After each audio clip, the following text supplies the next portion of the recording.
اهالی فینیتو 41مین سال کدخدایی فینیتو مبارک باشندی. کدخدا در این باره فرمودندی که الان 70 تا 80% اهالی اروپا آباد سطح زندگی پایینتری از اهالی فینیتو دارند و آنها به حال ما حسرت میخورندی. اهالی خوشبخت فینیتو، هیچ خبر دارید فقر و فلاکت در اروپا آباد بیداد میکنندی. اهالی لندن آباد از نداری سنگدون و بال مرغ میخورندی. اهالی ایتالیا آباد اصلا توان خرید اسب ندارندی و سوار خر میشوندی. در بروکسل کده خرها سوار اهالی میشوندی.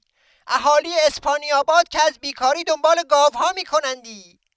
حالا که همه آبادی ها بدبخت هستند و ما خوشبخت، از شما اهالی گوگولی میخواهم تا در انتصابات اعضای استبل فینیتو حضور به هم رسانیدندی.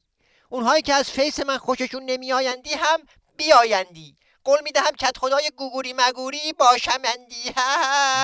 و به این ترتیب اهالی همیشه در صحنه فینیتو حضور 200% خود در انتصابات استبلی را اعلام نمودندی. من و فرزندم حتما در انتصابات شرکت میکنیم اندی. ما الان میتوانیم پفک کدخدا را بخوریم. بچه های من در خوردن پفک ها قدرت انتخاب دارندی. کدخدای پفکی، کدخدای پفکی. مرغ‌های ما در زمینه تولید تخم مرغ به خودکفایی رسیدندی و من از همینجا به دشمنان میگویم که هر چقدر میخواهید تحریم کنید، اما مرغ‌های ما به عشق کدخدا تخم میکنندی. الان مرغ‌های ما یک صدا شعار میدهند کدخدا، کدخدا، کدخدا، کدخدا. صدا و سیمای الدنگ فینیتو همینطوری دروغ به هم میبافندی. حناتون دیگه رنگی نداره آقا جان.